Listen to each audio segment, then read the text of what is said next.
ನಮಸ್ಕಾರ ಪ್ರೀತಿಯ ಬಂಧುಗಳೇ, ಆಧ್ಯಾತ್ಮ ಪ್ರಪಂಚ ದ ಸ್ಪಿರಿಟ್ ಆಫ್ ಹಿಂದೂ ಚಾನಲ್ಗೆ ಸ್ವಾಗತ.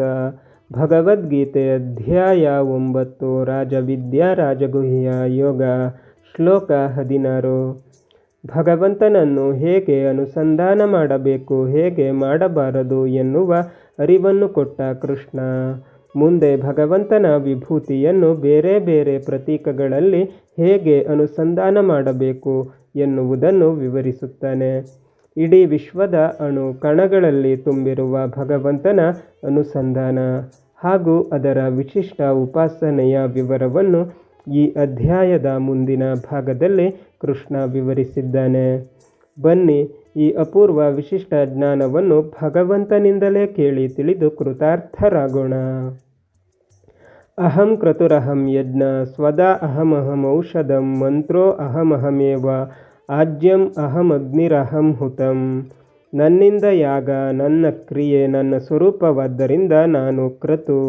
ನನ್ನಿಂದ ಹವನ ಕ್ರಿಯೆ ಎಲ್ಲ ಬಲ್ಲವನಾದ್ದರಿಂದ ಯಜ್ಞ. ಪಿತೃಗಳ ಅನ್ನ ನನ್ನಿಂದ, ನನಗೆ ನಾನೇ ಆಸರೆಯಾದ್ದರಿಂದ ಸ್ವಧ. ನನ್ನಿಂದ ಮನುಷ್ಯರ ಆಹಾರ, ಬೆಂದವರಿಗೆ ಆಸರೆಯಾದ್ದರಿಂದ ಔಷಧ. ಮಂತ್ರ ನನ್ನಿಂದ, ತಿಳಿವಿತ್ತು ಸಲಹುವುದರಿಂದ ಮಂತ್ರ. ನನ್ನಿಂದಲೇ ತುಪ್ಪ, ಎಲ್ಲಕ್ಕಿಂತ ಹಿರಿಯನಾದ್ದರಿಂದ ಆಜ್ಯ. ನನ್ನಿಂದ ಬೆಂಕಿ, ನಾನೇ ಚಲಿಸದ ವಿಶ್ವಕ್ಕೆ ಚಾಲನೆ ನೀಡುವುದರಿಂದ ಅಗ್ನಿ. ನನ್ನಿಂದ ಹೋಮದ ಹವಿ, ಭಕ್ತರು ಕರೆಯುವುದರಿಂದ ನಾನೇ ಹುತ. ಭಗವಂತನ ಉಪಾಸನೆಗೆ 3 ಪ್ರತೀಕವನ್ನು ಶಾಸ್ತ್ರಕಾರರು ಹೇಳಿದ್ದಾರೆ. ವೇದದಲ್ಲಿ ಆ 3 ಪ್ರತೀಕಗಳಿಂದ ಉಪಾಸನೆಯೇ ನಮಗೆ ಎಲ್ಲ ಕಡೆ ಸಿಗುವುದು. ಅವುಗಳೆಂದರೆ ಅಗ್ನಿ ಪ್ರತೀಕ, ವಾಯು ಪ್ರತೀಕ ಮತ್ತು ಆದಿತ್ಯ ಪ್ರತೀಕ. ಭೂಸ್ತರದಲ್ಲಿ ಭಗವಂತನ ಉಪಾಸನೆ ಅಗ್ನಿ ಪ್ರತೀಕದಲ್ಲಿ, ಅಂತರಿಕ್ಷ ಸ್ತರದಲ್ಲಿ ಆದಿತ್ಯ ಮುಖದಲ್ಲಿ ಮತ್ತು ಅಂತರಂಗದಲ್ಲಿ ಭಗವಂತನ ಉಪಾಸನೆ ವಾಯುವಿನ ಪ್ರತೀಕದಲ್ಲಿ. ಭೂಮಿಯಲ್ಲಿ ಸಾಮಾನ್ಯವಾಗಿ ಮನುಷ್ಯರು ಜ್ಞಾನ ಮಾರ್ಗಕ್ಕಿಂತ ಹೆಚ್ಚು ಕರ್ಮ ಮಾರ್ಗಕ್ಕೆ ಅಂಟಿಕೊಂಡವರು. ಇಂಥವರಲ್ಲಿ ಜ್ಞಾನಕ್ಕಿಂತ ಕರ್ಮಕ್ಕೆ ಒತ್ತು ಹೆಚ್ಚು. ಕೆಲವರು ಬೆಳಗ್ಗೆಯಿಂದ ಸಂಜೆ ತನಕ ಪೂಜೆ ಮಾಡುತ್ತಾರೆ, ಆದರೆ ತಾವು ಮಾಡುವ ಅನುಷ್ಠಾನದ ಜ್ಞಾನವೇ ಅವರಿಗಿರುವುದಿಲ್ಲ. ಇವರಿಗೆ ಜ್ಞಾನ ಸಂಪಾದನೆ ದ್ವಿತೀಯಕ. ಇದು ಮನುಷ್ಯನ ದೌರ್ಬಲ್ಯ. ನಮಗೆ ನಮ್ಮ ಮಡಿವಂತಿಕೆಯಲ್ಲಿರುವಷ್ಟು ಒತ್ತು ಜ್ಞಾನದಲ್ಲಿರುವುದಿಲ್ಲ. ತಿಳಿಯದ ಬಾಹ್ಯಾನುಷ್ಠಾನದಲ್ಲಿ ಕಾಲಹರಣ ಮಾಡುವುದಕ್ಕಿಂತ ಪಾಠ ಪ್ರವಚನದಿಂದ ಸ್ವಲ್ಪ ಮಟ್ಟಿಗೆ ಜ್ಞಾನ ಗಳಿಸಿಕೊಳ್ಳುವುದು ದೇವರು ಮೆಚ್ಚುವ ಮಹಾಪೂಜೆ ಎನಿಸುತ್ತದೆ. ಕರ್ಮ ಪ್ರಧಾನವಾಗಿರುವವರಿಗೆ ಭಗವಂತನ ಅನುಷ್ಠಾನ ಹೇಗಿರಬೇಕು ಎನ್ನುವುದನ್ನು ಕೃಷ್ಣ ಇಲ್ಲಿ ವಿವರಿಸಿದ್ದಾನೆ. ಕೃಷ್ಣ ಹೇಳುತ್ತಾನೆ, ಅಹಂ ಕ್ರತು ಅಹಂ ಯಜ್ಞ ಎಂದು. ಭಗವಂತನ ಆರಾಧನೆಗೋಸ್ಕರ ಮಾಡತಕ್ಕಂತಹ ಅಗ್ನಿ ಆರಾಧನೆಯ ಪ್ರಕ್ರಿಯೆ ಕ್ರತು. ಇಲ್ಲಿ ಯಜ್ಞದ ಮೂಲಕ ಭಗವಂತನಿಗೆ ಆಹುತಿ ಕೊಡುವಾಗ ಈ ರೀತಿ ಹೇಳಿ ಆಹುತಿ ಕೊಡುತ್ತೇವೆ. ಅಗ್ನಯೇ ಸ್ವಾಹ ಅಗ್ನಯ ಇದಂ ನಮಮ. ಪ್ರಜಾಪತಯೇ ಸ್ವಾಹ ಪ್ರಜಾಪತಯೇ ಇದಂ ನಮಮ. ಇಂದ್ರಾಯ ಸ್ವಾಹ ಇಂದ್ರಾಯ ಇದಂ ನಮಮ. ಸೂರ್ಯಾಯ ಸ್ವಾಹ ಸೂರ್ಯಾಯ ಇದಂ ನಮಮ. ವಾಯವೇ ಸ್ವಾಹ ವಾಯವೇ ಇದಂ ನಮಮ. ವರುಣಾಯ ಸ್ವಾಹ ವರುಣಾಯ ಇದಂ ನಮಮ ಇತ್ಯಾದಿ. ಹೀಗೆ ಬೇರೆ ಬೇರೆ ಪ್ರತೀಕದಲ್ಲಿ ಭಗವಂತನಿಗೆ ಆಹುತಿ ಕೊಡುವುದು ಯಜ್ಞ. ಇಲ್ಲಿ ಕೃಷ್ಣ ಹೇಳುತ್ತಾನೆ, ನೀವು ಮಾಡುವ ಕ್ರತುವಿನ ನಿಯಾಮಕ ನಾನು ಎಂದು. ನಾವು ಯಾವ ಪ್ರತೀಕದಲ್ಲಿ ಪೂಜೆ ಮಾಡಿದರೂ ಅದು ಸಲ್ಲುವುದು ಆ ದೇವತೆಯ ಅಂತರ್ಯಾಮಿ ಭಗವಂತನಿಗೆ. ಉದಾಹರಣೆಗೆ ಗಣಹೋಮ, ಚಂಡಿಕಾ ಹೋಮ, ನವಗ್ರಹ ಹೋಮ ಇತ್ಯಾದಿ. ಇಲ್ಲಿ ನಾವು ಯಾವ ದೇವತೆಯ ಪ್ರತೀಕದಲ್ಲಿ ಯಜ್ಞ ಮಾಡಿದರೂ ಕೂಡ ಆ ಯಜ್ಞ ಭಗವಂತನಿಗೆ ಸಲ್ಲುತ್ತದೆ ಎನ್ನುವ ಅನುಸಂಧಾನ ನಮ್ಮಲ್ಲಿರಬೇಕು. ಭಗವಂತ ಅನೇಕ ಶಕ್ತಿ ರೂಪದಲ್ಲಿ ಅಭಿವ್ಯಕ್ತನಾದರೂ ಕೂಡ ಸರ್ವನಿಯಾಮಕ ಭಗವಂತ ಒಬ್ಬನೇ. ನಮಗೆ ಬಂದಿರುವ ಆಪತ್ತಿನ ನಿವಾರಣೆಗಾಗಿ ಜ್ಯೋತಿಷಿಗಳು ಭಗವಂತನ ಆಯಾ ಶಕ್ತಿ ಪ್ರತೀಕವನ್ನು ಪೂಜಿಸುವಂತೆ ಹೇಳುತ್ತಾರೆ ಹೊರತು ಭಗವಂತ ಅನೇಕ ಅಲ್ಲ. ದೇವತೆಯ ಒಳಗಿರುವ ಭಗವಂತ ಪ್ರೀತನಾದಾಗ ಮಾತ್ರ ಅದು ಆ ದೇವತೆಗೂ ಮತ್ತು ಭಗವಂತನಿಗೂ ಸಂದಂತೆ. ಆದ್ದರಿಂದ ಒಂದೊಂದು ದಿನ ಒಂದೊಂದು ದೇವತೆಗೆ ಪ್ರೀತಿಯಾಗುವುದಕ್ಕೋಸ್ಕರ ಕರ್ಮ ಮಾಡುವುದಲ್ಲ.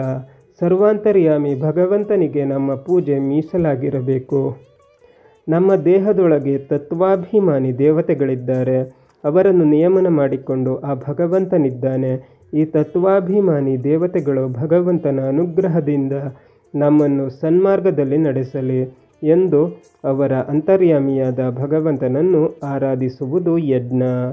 ನಾವು ನಿತ್ಯ ಪೀಠದಲ್ಲಿ ಮಾಡುವ ಪೂಜೆ ತತ್ವಾಭಿಮಾನಿ ದೇವತೆಗಳನ್ನು ಕುರಿತು ಮಾಡುವ ಯಜ್ಞವಾದರೆ, ಶ್ರಾದ್ದ ಪಿತೃದೇವತೆಗಳನ್ನು ಕುರಿತು ಮಾಡುವ ಯಜ್ಞ. ನಮ್ಮಲ್ಲಿ ಅನೇಕರಿಗೆ ಒಂದು ತಪ್ಪು ಕಲ್ಪನೆ ಇದೆ, ಶ್ರಾದ್ದ ದೇಹತ್ಯಾಗ ಮಾಡಿದ ಜೀವಕ್ಕೆ ಎಂದು. ಆದರೆ ಇದು ಸರಿಯಲ್ಲ. ಶ್ರಾದ್ದ ಸ್ಥೂಲ ದೇಹವನ್ನು ತ್ಯಜಿಸಿ ಸೂಕ್ಷ್ಮ ಶರೀರದಲ್ಲಿರುವ ಜೀವವನ್ನು ನಿಯಂತ್ರಿಸುವ ಪಿತೃದೇವತೆಗಳಿಗೆ ಮಾಡುವಂಥದ್ದು. ವಿಶೇಷವಾಗಿ 10 ಮಂದಿ ವಿಶ್ವದೇವತೆಗಳು ಕ್ರತು, ದಕ್ಷ, ವಾಸು, ಸತ್ಯ, ಕಾಮ, ಕಾಲ, ಧುರಿ, ಲೋಚನ, ಪೂರೂರವ, ಆರ್ದ್ರವ. ಇವರಲ್ಲಿ ಪೂರೂರವ ಮತ್ತು ಆರ್ದ್ರವರದ್ದು ಪಿತೃಗಣದ ನಿಯಮನ ಮಾಡತಕ್ಕಂತಹ ಖಾತೆ. ಪಿತೃದೇವತೆಗಳ ಗಣ 10. 100 ಮಂದಿ ಪಿತೃಗಳಲ್ಲಿ ಇವರು ಪ್ರಧಾನರು. ಯಮ, ಸೋಮ, ಕವ್ಯವಾಹ ಇವರು 3 ಪಿತೃಪತಿಗಳು. ಸೋಮಸದರು, ಅಗ್ನಿಶ್ವಾತ್ತರು, ಬಹಿರ್ಷದರು, ಸೋಮಪರು, ಹವಿರ್ಭುಜರು, ಆಜ್ಯಪರು, ಸುಖಾಲಿಗಳು. ನಾವು ಪಿಂಡ ಹಾಕುವುದು ಜೀವದ ಹಸಿವು ನೀಗಲಿಕ್ಕೆ ಅಲ್ಲ. ನಮ್ಮ ಹಿರಿಯರು ಸ್ವರ್ಗಕ್ಕೆ ಅಥವಾ ನರಕಕ್ಕೆ ಹೋಗುವುದು ಅವರು ಮಾಡಿದ ಕರ್ಮಫಲದಿಂದ ಹೊರತು ನಾವು ಹಾಕಿದ ಶ್ರಾದ್ದದಿಂದಲ್ಲ. ಶ್ರಾದ್ದ ಏಕೆಂದರೆ ಪಿತೃದೇವತೆಗಳ ಸ್ವಾಧೀನದಲ್ಲಿರುವ ಜೀವ ಯಾವುದೋ ದುರಿತದ ಪ್ರಭಾವದಿಂದ ದಾರಿಯಲ್ಲಿ ತಡೆಯನ್ನು ಎದುರಿಸಬೇಕಾಗಬಹುದು. ಆ ಸಮಯದಲ್ಲಿ ಅದನ್ನು ನಿವಾರಣೆ ಮಾಡುವ ಕರ್ಮಾನುಷ್ಠಾನ ಆ ಸೂಕ್ಷ್ಮ ಶರೀರದಲ್ಲಿ ಇರುವುದಿಲ್ಲ. ಅದಕ್ಕೋಸ್ಕರ ಅಂತಹ ಪ್ರತಿಬಂಧಕಗಳಿಂದ ಅವರನ್ನು ಪಾರು ಮಾಡಿ ಮುಂದೆ ಸಾಗಲು ನೆರವು ಕೋರಿ ಮಾಡುವ ಪಿತೃದೇವತೆಗಳ ಪೂಜೆಯೇ ಶ್ರಾದ್ದ. ಒಟ್ಟಾರೆ ಇದು ಹಿರಿಯರು ಸತ್ತ ದಿನದ ನೆನಪು, ಅವರಿಗೆ ಕೃತಜ್ಞತೆ ಮತ್ತು ಪಿತೃದೇವತೆಗಳ ಪೂಜೆ. ಕೃಷ್ಣ ಹೇಳುತ್ತಾನೆ, ಸ್ವದಾ ಅಹಂ ಎಂದು. ಮಂತ್ರಗಳು ವಿಳಾಸದಂತೆ ಸ್ವಾಹ ತತ್ವಾಭಿಮಾನಿ ದೇವತೆಗಳಿಗಾದರೆ ಸ್ವದಾ ಪಿತೃದೇವತೆಗಳಿಗೆ. ನನ್ನ ಮುಖೇನವೇ ಶ್ರಾದ್ದ ಪಿತೃದೇವತೆಗಳಿಗೆ ಸಲ್ಲುವುದು ಎನ್ನುತ್ತಾನೆ ಕೃಷ್ಣ. ತತ್ವಾಭಿಮಾನಿ ದೇವತೆಗಳು ಮತ್ತು ಪಿತೃದೇವತೆಗಳ ನಂತರ ಮನುಷ್ಯರು. ಮನುಷ್ಯರ ಮುಖ್ಯವಾದ ಆಹಾರ ಔಷಧಿ. ಫಲ ಕೊಟ್ಟು ಸಾಯುವ ಗಿಡವನ್ನು ಸಂಸ್ಕೃತದಲ್ಲಿ ಔಷಧಿ ಎನ್ನುತ್ತಾರೆ.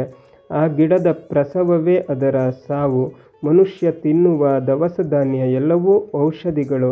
ಇಂತಹ ಔಷಧಿಗಳ ಸಮುದಾಯವೇ ಔಷಧಿ. ಕೃಷ್ಣ ಹೇಳುತ್ತಾನೆ, ಅಹಂ ಔಷಧಂ ಎಂದು.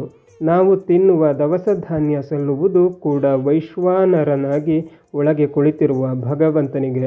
ಔಷಧ ಕೊಡತಕ್ಕವ, ಅದರಿಂದ ರೋಗ ನಿವಾರಿಸುವವ, ಹಸಿವು ನಿವಾರಿಸಿ ರಕ್ಷಣೆ ಮಾಡುವವ ಭಗವಂತ. ನಾವು ಬೇರೆ ಬೇರೆ ಮಂತ್ರಗಳಿಂದ ಆಹುತಿಯನ್ನು ಕೊಡುತ್ತೇವೆ.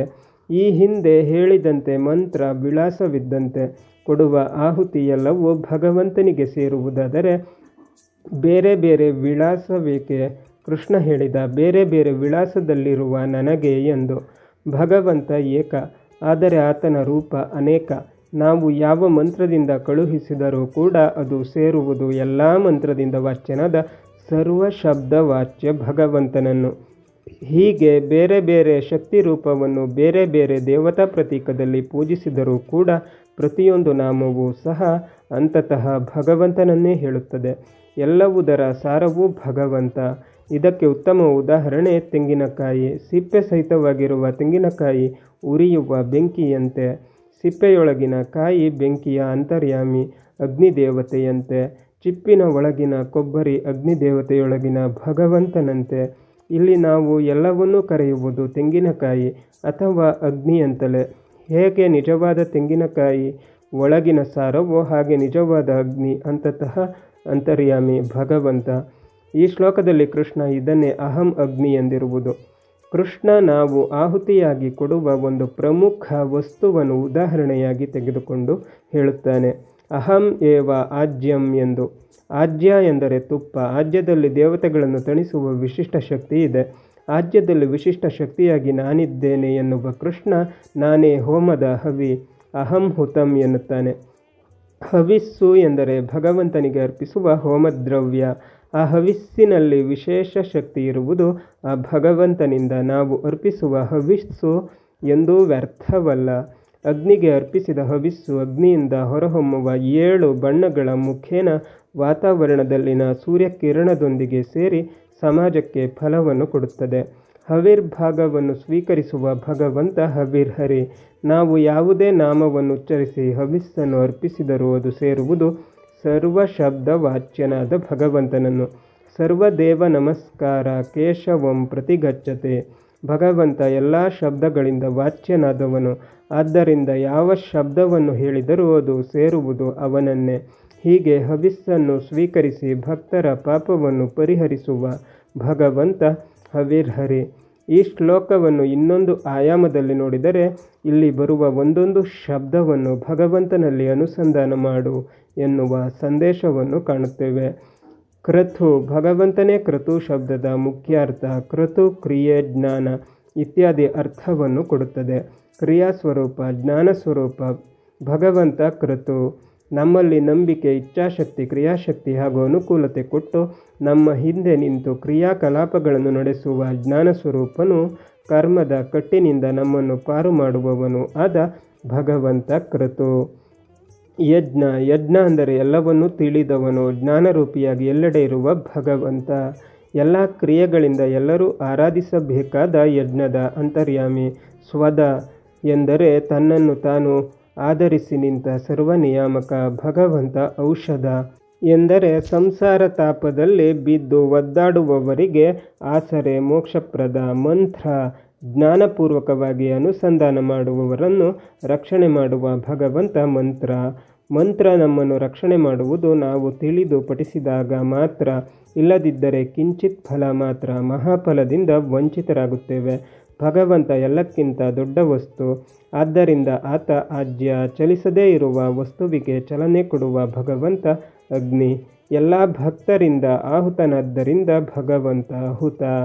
ಬಂಧುಗಳೇ, ಭಗವದ್ಗೀತೆ ಮುಂದುವರಿಯುತ್ತದೆ. ಅಲ್ಲಿಯ ತನಕ ನಮ್ಮ ಚಾನಲನ್ನು ನೋಡ್ತಾ ಇರಿ. ಎಲ್ಲ ವಿಡಿಯೋಗಳನ್ನು ನೋಡಿ ಶೇರ್ ಮಾಡಿ, ಲೈಕ್ ಮಾಡಿ, ಕಮೆಂಟ್ ಮಾಡಿ, ಹಾಗೆ ನಮ್ಮ ಚಾನಲನ್ನು ಸಬ್ಸ್ಕ್ರೈಬ್ ಮಾಡಿ.